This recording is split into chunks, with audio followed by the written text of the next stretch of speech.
ইফতারির পর চলে আসলাম রেস্টুরেন্টে। আমরা দুইজন খাবো সাদামাটা আর বাচ্চারা অন্য কিছু।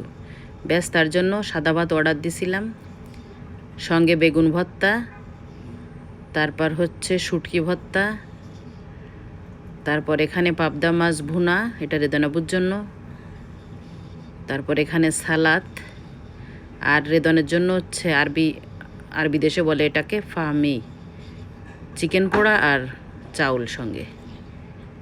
আর আমার জন্য হচ্ছে ইলিশ মাছ কারি, মানে কাঁচকলা দিয়ে ইলিশ মাছ দিয়ে, ব্যাস এটা কারি ইলিশ মাছের। আর রাইস আর ভাতের জন্য হচ্ছে রোস্ট অর্ডার দেওয়া হয়েছে, এটা আসতে একটু দেরি হচ্ছে।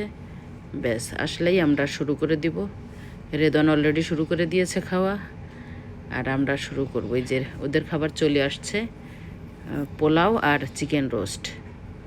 ব্যাস এটা হচ্ছে আমাদের আজ রাতের খাওয়া দাওয়া। খাবারগুলো কেমন হলো সবাই জানাবেন। আর খাবার শেষে চা না পান করলে তো হয়ই না। ব্যাস আমাদের দুইজনের জন্য 2টা চা। এটাই হচ্ছে আমাদের রাতের রেসিপি। তা কেমন হলো সবাই জানাবেন, আর ভালো থাকবেন। আল্লাহ হাফেজ।